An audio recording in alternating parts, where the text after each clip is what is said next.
Hey gang, Matt the Help Home Inspector coming at you from a home over in Richfield, Wisconsin today.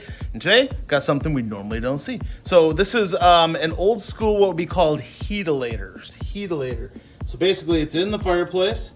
You would put your logs right in here, okay? And it would heat up those pipes. And then there's a fan over here that you would plug in, and then that fan would push air up through these pipes and bring air out into the house after it blew over the warm pipes there. Now, part of the problem with this is that it would probably push some of the carbon monoxide and things like that as well, just from drafting.